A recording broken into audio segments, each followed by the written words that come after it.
On vit dans une époque étrange, une époque où l'accès aux idées n'a jamais été aussi facile, mais en même temps, la compréhension réelle de ces idées n'a jamais été aussi faible et fragile. Certaines personnes ont des opinions très tranchées sur certains sujets pointus, notamment l'économie, la finance, le capitalisme, l'argent, le droit, la bourse, la médecine, et pourtant, beaucoup de ces gens qui s'expriment avec beaucoup de certitude sur ces sujets n'ont jamais eux-mêmes étudié sérieusement ces thématiques. La plupart se contentent de répéter des résumés d'idées capturées à la volée quelque part dans les médias ou bien sur les réseaux sociaux. Ils répètent systématiquement des idées recyclées qu'ils n'ont jamais lues, des slogans entendus dans un podcast, des fragments de discours médiatiques absorbés sans aucun filtre. Et si toi, tu es entrepreneur, ça te concerne parce que tu subis indirectement tout ce bruit et tu payes déjà le prix de cette confusion au quotidien sans t'en rendre compte.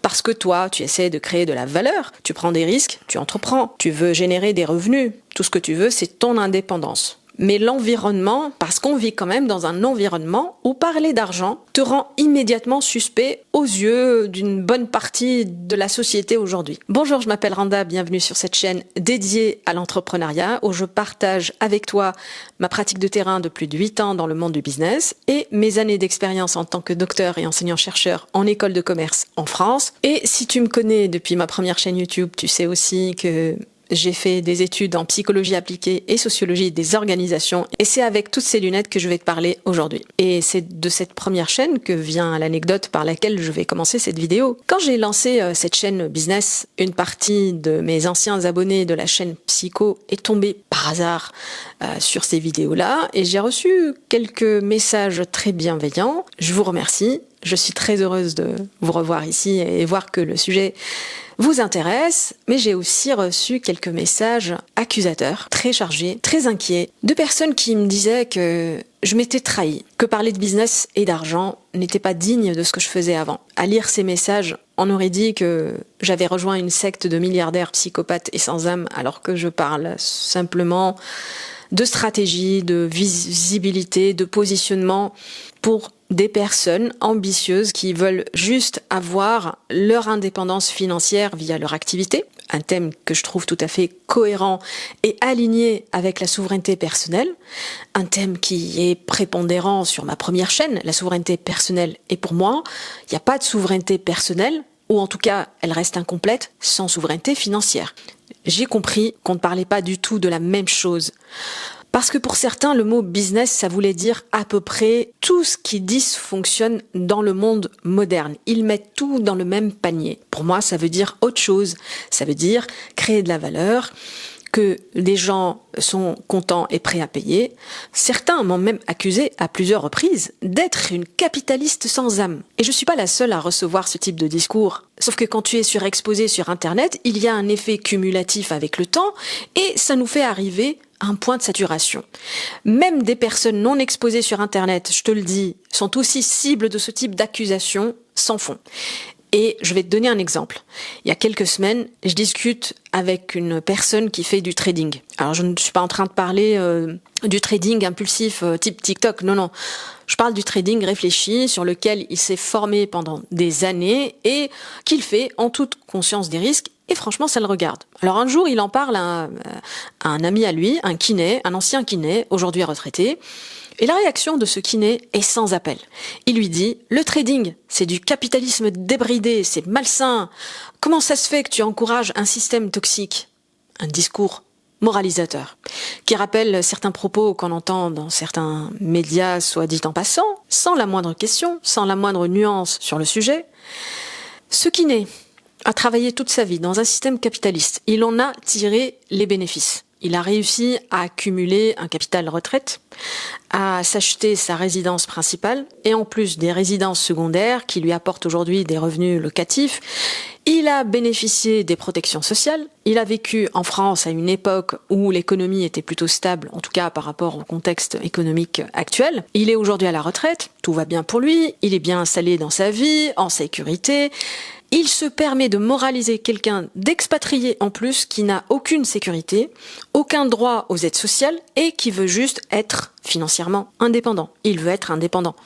Je précise que le trading, pour lui, ça fait partie d'autres activités beaucoup plus stables qui lui permettent de vivre tranquillement, mais ça en fait partie. Et surtout, ça le regarde. Ça ne regarde personne d'autre. Mais au lieu de l'encourager, ou à la limite, ne rien dire quand on n'a rien à rajouter, il vient tenir un discours moralisateur et culpabilisant, sans avoir étudié sérieusement le sujet sur lequel il porte pourtant un jugement moral très tranché. Le kiné en question n'a jamais étudié l'économie ou la finance.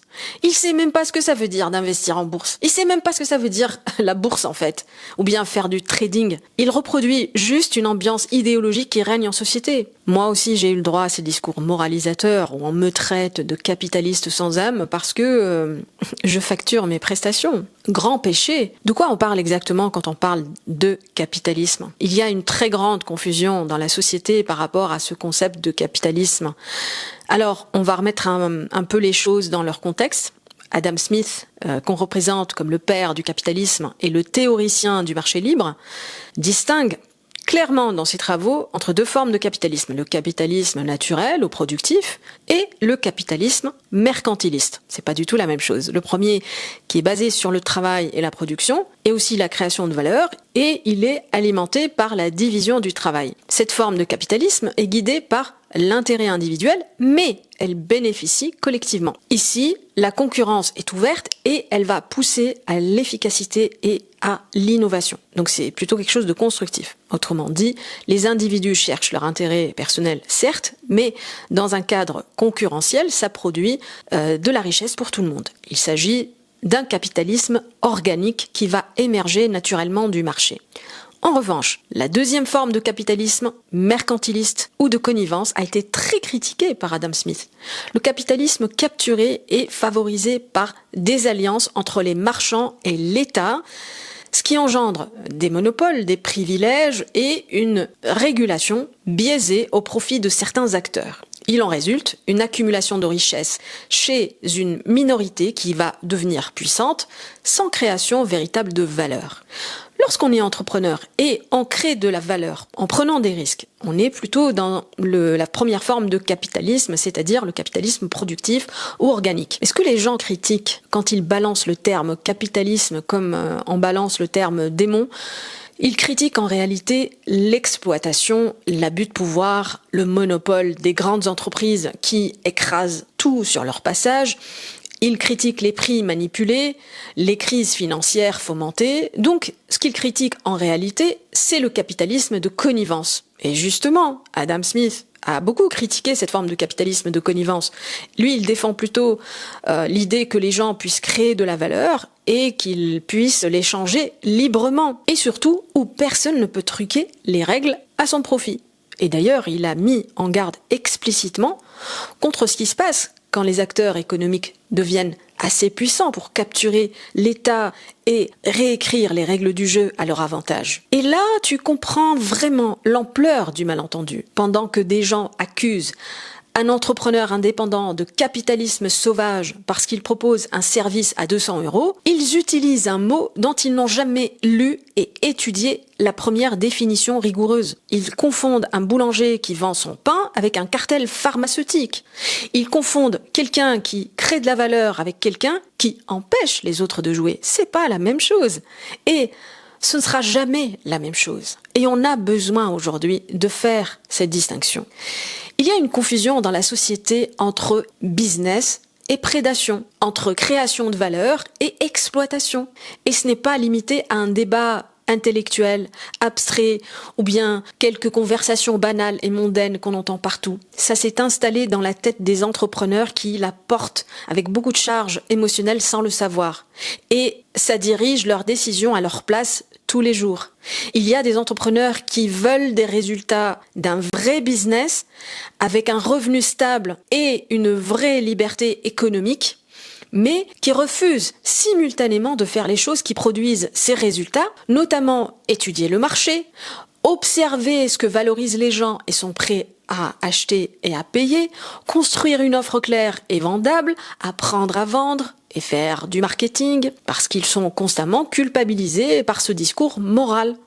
toutes ces compétences sont rebaptisées comme suspectes. Étudier le marché, c'est se vendre au marché. C'est perdre son âme. Construire une offre, c'est manipuler les gens, exploiter leur détresse. Fixer un prix, ça devient faire du calcul.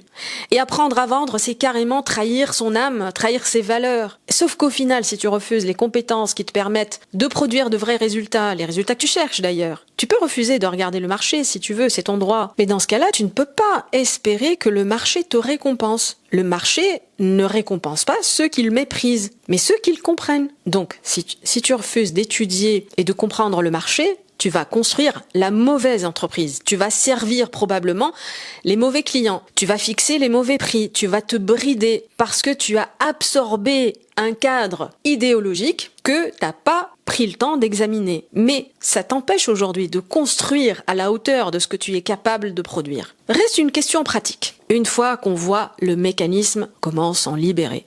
Qu'est-ce qu'on fait concrètement pour cesser d'être dirigé par cette idéologie, par cette confusion ambiante? Numéro 1, tu n'as pas à écouter quelqu'un sur l'entrepreneuriat.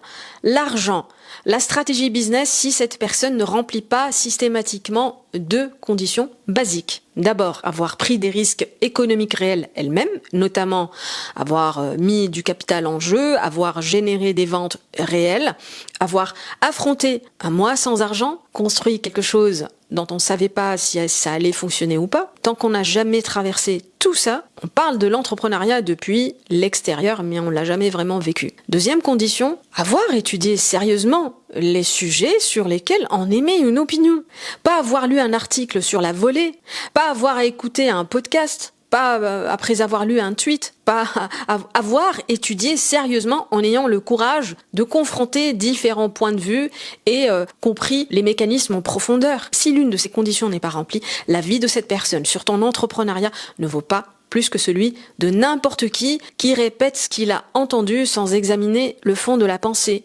C'est une question de compétence à émettre un avis. Tu ne peux pas demander à un kiné de te conseiller sur ta stratégie d'investissement.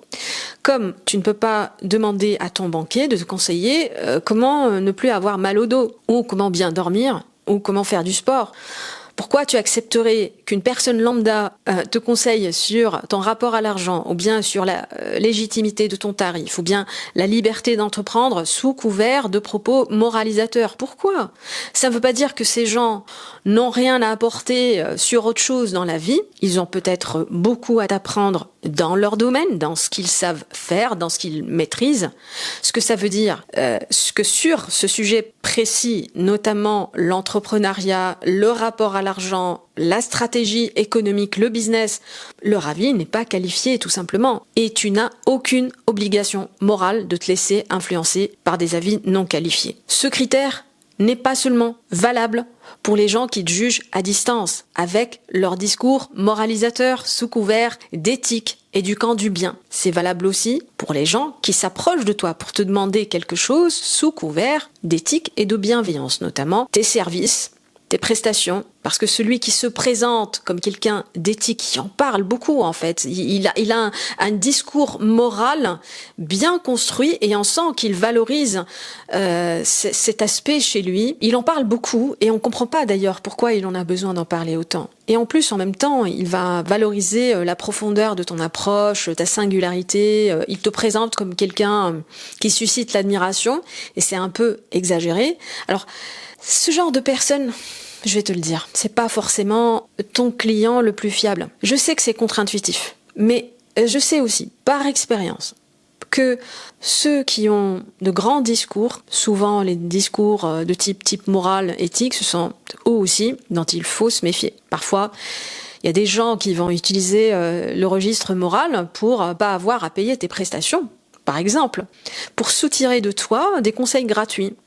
Si quelqu'un n'a pas vraiment pris le risque économique réel et n'a pas étudié sérieusement le sujet, son avis sur ton entrepreneuriat, ton business, ton projet, ne vaut pas une décision de ta part. En d'autres termes, on s'en moque de ce qu'il dit.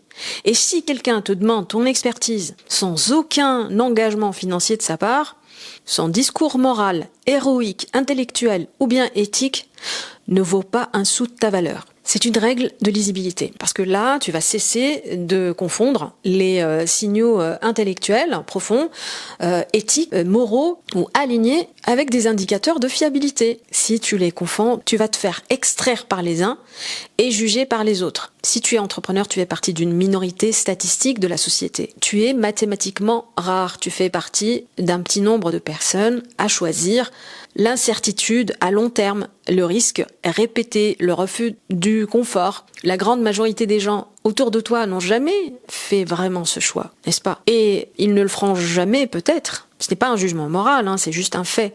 Et la conséquence directe de ce fait, c'est d'être incompris par la majorité. Et ça, c'est plutôt un signe positif parce que ça veut dire que tu fais quelque chose que la majorité ne fait pas. Ce qui est par définition le cas quand on entreprend sérieusement. Si tu cherches la validation de gens qui n'ont jamais traversé ce que toi tu traverses, tu cherches quelque chose qui n'existe pas parce qu'ils n'ont pas tout simplement la capacité à comprendre une expérience qu'ils n'ont pas vécue, c'est tout. Tu joues un jeu que la plupart des gens n'ont pas joué, donc la plupart des gens ne peuvent pas commenter ton jeu. C'est pour cette raison d'ailleurs que j'ai créé le Randa Business Lab, c'est un lieu pour venir apprendre à exécuter, décider, pour développer ton business, pour développer les vraies compétences productives du business. Le lien pour rejoindre la liste d'attente est indiqué dans la description. Enfin, merci beaucoup pour ton écoute et à bientôt.